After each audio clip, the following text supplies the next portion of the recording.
Hello, Reid. Hello, Paul. Hey, Reid. How you doing?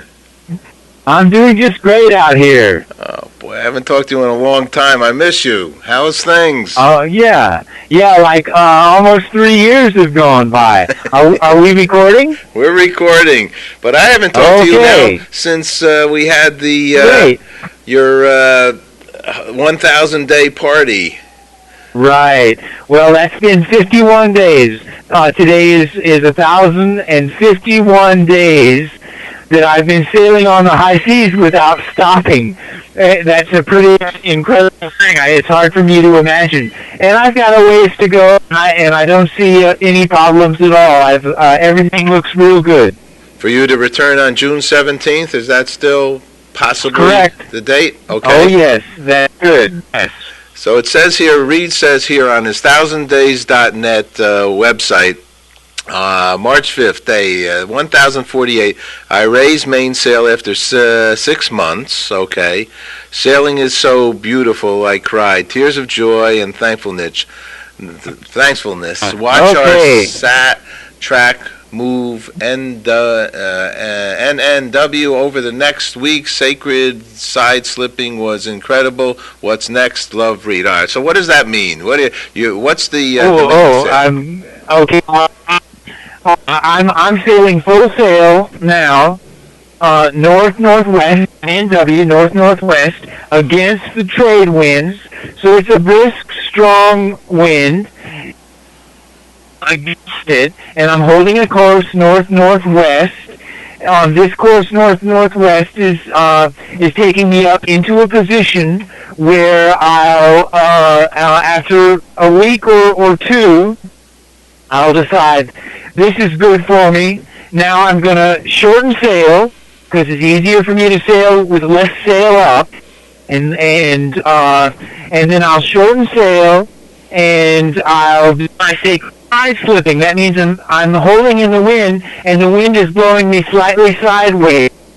It's sacred for me because I'm out here at sea and I'm praying all the time and having a very spiritual time.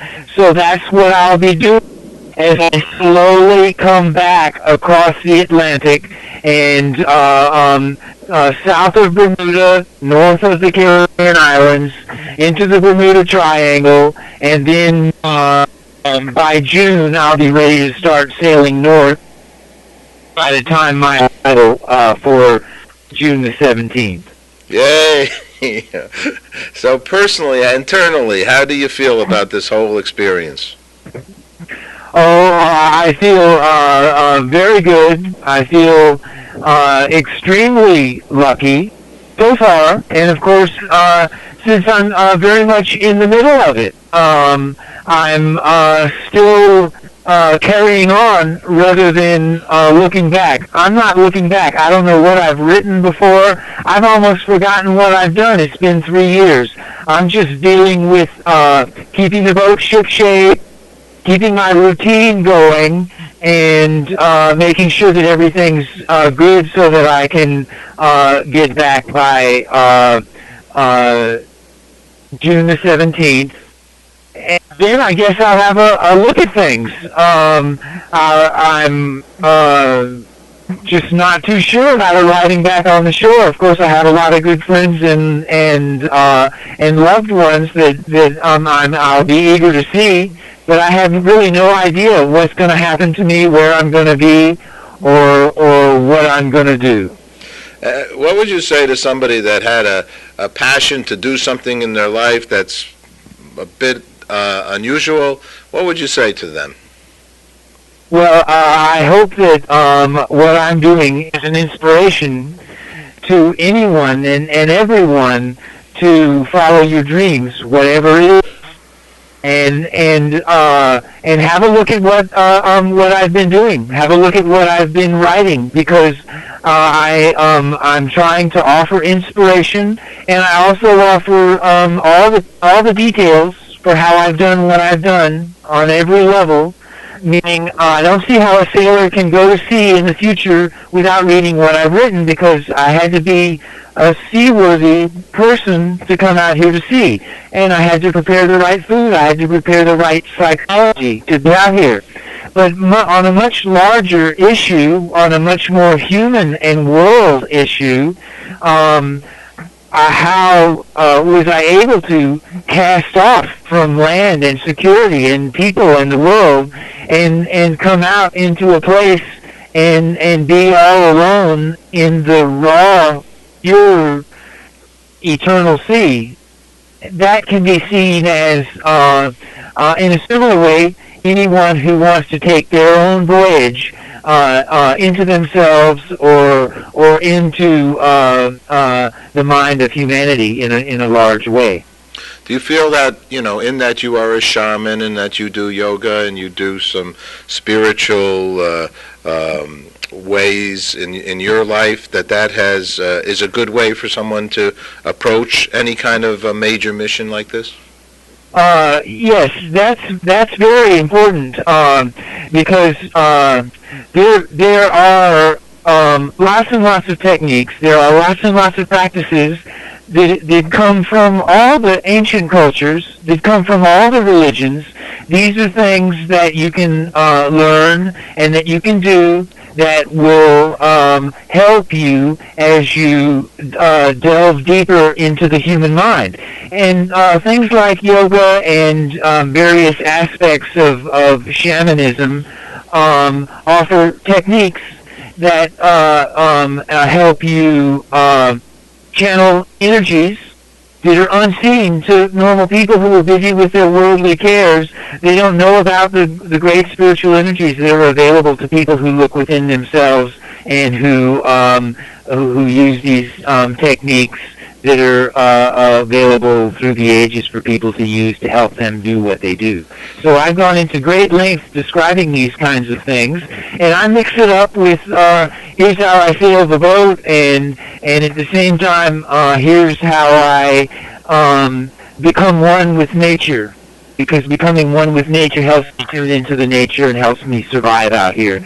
So I've gone into great detail with that in my writings. I'm sorry I can't send back more now, because after almost 3 years, both of my computers have salted up, salt air, and they aren't working. So I can't send back my writings, but I'm writing every day, so when I get back, I will be sharing more and deeper thoughts about how it is that I've been able to survive out here at sea for far, far longer than any human ever has before. And it's a very difficult thing, and how I do it, I describe in great length in my writings. And I want to share this, and I want to inspire people. Do you feel at one with that 6-foot tuna that was next to your boat?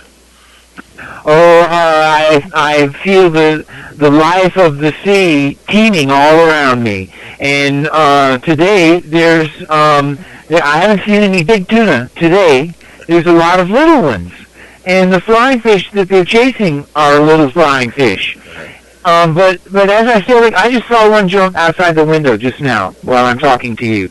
I sail, and the fish are jumping all around me, and the flying fish are flying up they look like flocks of birds by the hundreds, and they fly up high, and there's a couple hundred there just flying through the sky, and they look like silver-winged birds just flying right along, and then they hit the sea and skip along, and a little while later, another group of hundreds of them are chased up into the air by the tuna.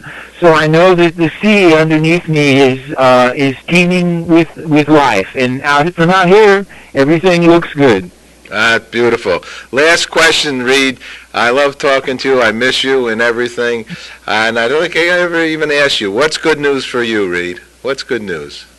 Oh, well, the good news is what we've been talking about is that everybody has it within themselves to follow their own dreams.